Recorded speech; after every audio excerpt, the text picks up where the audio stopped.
dipanggil Imam Abu Hatim.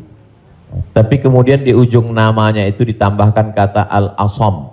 Asam diambil dari kata summum, bukmun, umyun. Umyun buta, bukmun bisu, summun tuli, peka. Jadi Abu Hatim Al-Asam artinya Abu Hatim peka, tuli. Secara bahasa itu menjatuhkan orang.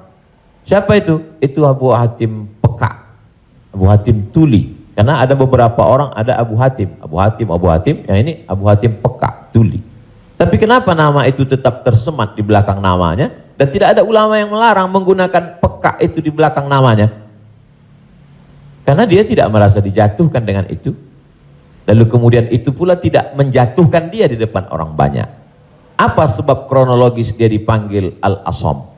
Dia seorang ulama. Suatu ketika dia sedang duduk, datang seorang anak gadis bertanya fatwa kepada dia. Saat anak gadis itu bertanya fatwa tentang hukum halal haram suatu masalah, mungkin karena wallahu alam bisawab atau saking groginya atau kentut anak gadis itu di depan dia. Dia ingin menjaga marwah, harkat, martabat anak gadis ini supaya jangan sampai merasa malu, maka dia diam, pura-pura nggak dengar. Akhirnya anak gadis itu nggak jadi malu, pulang dan dia cerita ke orang lain. Aku tadi mengalami begini dan aku kentut di depan Imam Abu Hatim. Terus apa komen dia? Ternyata Abu Hatim itu peka. Dipanggil orang Abu Hatim Al-Asam, peka.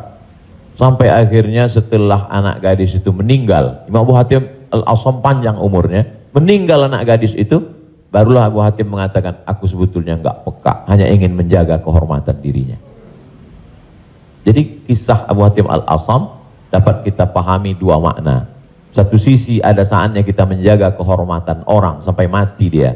Tapi ada satu sisi kalimat yang nampaknya menjatuhkan sebenarnya tidak menjatuhkan selama kita masih saling paham, saling memahami, saling mengerti. Ada kata-kata yang mungkin kita gunakan tapi menjatuhkan dia. Padahal sepertinya pujian. Tapi ada kata-kata yang sepertinya. Jadi kalau sudah saling memahami, orang pun mengerti, maka dia tidak menjadi suatu celaan.